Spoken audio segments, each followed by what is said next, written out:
Hey everybody, so we continue along with our season previews, and today we're doing the Ottawa Senators. Before we get into the video, I just quickly want to say that if you enjoy this video, please give it a thumbs up and hit that like button. That really helps out the channel a lot. And if you're not yet a subscriber to this channel, please hit that subscribe button to follow along for all the great hockey talk all year round. So, the Ottawa Senators, worst team in the league last year, and I think they're going to be the worst team in the league again this year. This is a team that is in full-on rebuild mode, and quite frankly, right now is in shambles. It's extremely hard to piece a lineup together for this team, knowing just where certain guys are going to slot in. And basically, I used daily face-off for the line combinations, and then made a few changes based on looking at cap friendly, looking at daily face-off, and some just other line combination possibilities. Don't read into these lines too much. It's way too hard to tell with this team. There's just so many unknowns, so many veteran players that could end up getting moved down the lineup for younger talent, so many prospects and young players that we just don't know how good they are. Are they going to be in the NHL, or are they going to need another year of development, either in the minors or get sent back to junior or whatever? There's just a lot of unknowns with this team. Piecing a lineup together is very difficult, and no matter what happens, this team is not going to be good. I think this team is clearly will be one of the three worst teams in the league, probably the worst again, unless another team like maybe LA has a horrendous season. But it's not looking good right now for the Ottawa Senators. So let's look at this lineup here, see what we got. First line, Brady Tkachuk, obviously a huge piece for this team in the future. Only 19 years old, had 22 goals last year. Definitely one of, if not their best young players right now. Colin White just signed a contract extension, a long-term contract extension with the team, at just under $5 million per year for the next number of seasons. I believe it's a 5 or 6 year deal. I don't remember off the top of my head. But he, with that contract, should be ready at 22 years old now to take over that top line spot in the middle, and pair him up with Tkachuk and see what they can do together. And then I have Drake Batherson on the right side. He, I think, is a guy that is ready now to try and take that next step. And, become a high-producing NHL player. We'll see. That spot is up for grabs, like many of these roster spots here in Ottawa. Second line, I have Anthony Duclair, Chris Tierney, and Bobby Ryan on that second line. The third line, Connor Brown coming over from Toronto, Artem Anisimov, and Max Veronu, who I absolutely know nothing about. So that's someone I'm going to have to see if how they do this year. I don't really know anything about him or what kind of player he is. Fourth line, I have Rudolph Balcers, who came over with a trade from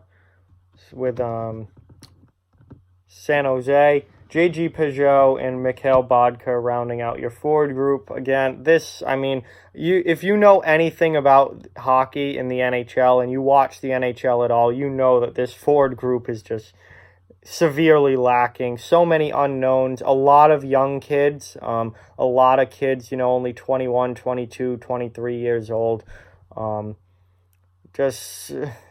It just doesn't add up compared to the other lineups in the NHL. Moving on to the defense, we have Thomas Chabot, who I think is obviously the number one guy there, and the future of this team on defense at only 22 years old. 54 points last year as a defenseman. He is clearly their number one now and their number one going forward. It's going to be about building that defense around him. They've brought in Nikita Zaitsev, who I am not a fan of at all, from Toronto. But even though I don't like Zaitsev at all, I think he makes this team a little bit better just because of where they were at before. Second pair, Eric Brandstrom and Ron Hainsey, also coming over from Toronto. Hainsey now 38 years old, just a veteran guy to have on that back end for a year, or a year, maybe two, and then he'll be gone. And the bottom pair, Mark Borowiecki, Boro Cop back there, one of the tougher players in the league, and Dylan DeMello round out your defense pair. Craig Anderson is still the starting goaltender at 38 years old, and Anders Nilsson is there backing him up. That's a major problem for this team, is the goaltending. Their goaltending was pretty garbage last year. Anderson's goals against average was 3.51. I mean, obviously the team in front of him is god-awful, but that's pretty bad to have over 3.5 goals against a game. That's really, really bad. But overall, I mean, this team, I mean, it doesn't take a genius to look at this lineup and know that they're one of the worst teams in the league. They're in rough shape right now. They also have a lot of other players that could potentially see time at the NHL level. They have Tyler Ennis and Nick Paul as kind of extra forwards right now. Also, they have some younger prospects that I think could see NHL time. Alex Formenton possibly. Philip Chalopik could make the team.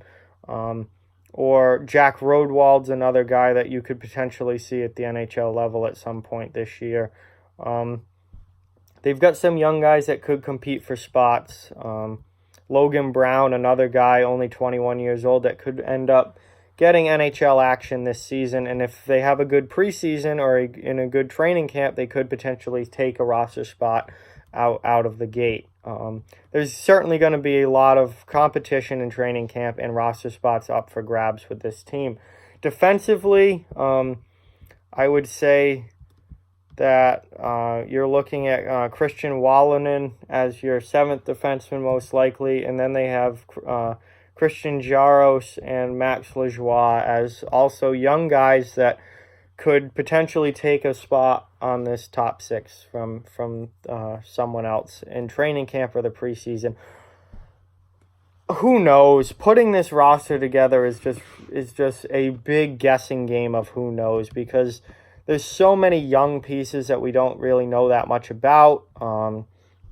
The veteran guys, if they don't perform, they could get their spots taken by some of these young teams. I don't know if Ottawa's going to go with the approach of we're going to be horrible. Let's maybe let these guys develop either in the AHL and get good, develop down there where they could potentially be on a better team, or let them go back to junior and continue the development. There's no point in sending them up to the NHL level at this point when the team's going to be this bad.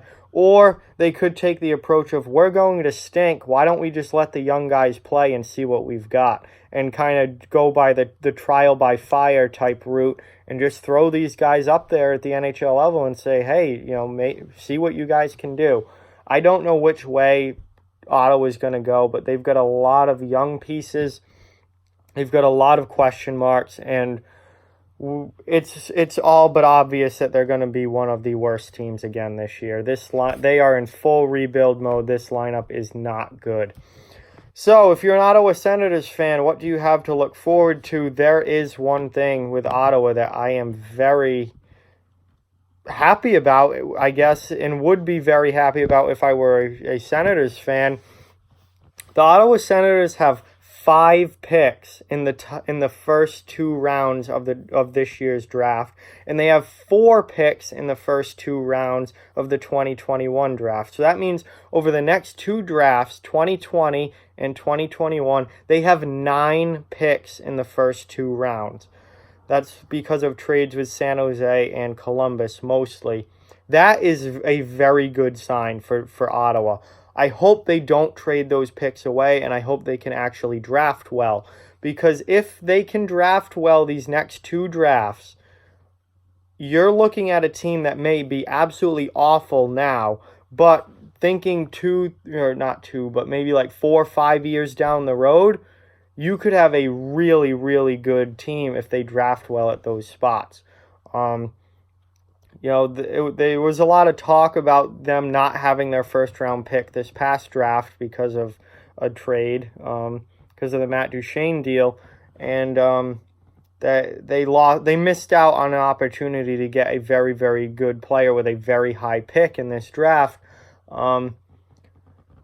They can make up for that. They can make up for that in these next two drafts because of just the sheer amount of picks they have in the first two rounds. And if they do that properly, 4 or 5 years down the road from now, they could be in very, very good shape with a lot of young talent. They need to figure out their goaltending. Craig Anderson is 38 and on his way out.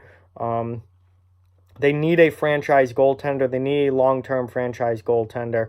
But, between guys like Colin White and Brady Tkachuk and Drake Batherson and some of the other young talent they have in the lineup already, Thomas Chabot on the back end, if they can continue to add talent through the draft these next 2 years, you're looking at a team that down the road could be a very, very good team, depending on how well they draft. So it's all hope is not lost for the Ottawa Senators.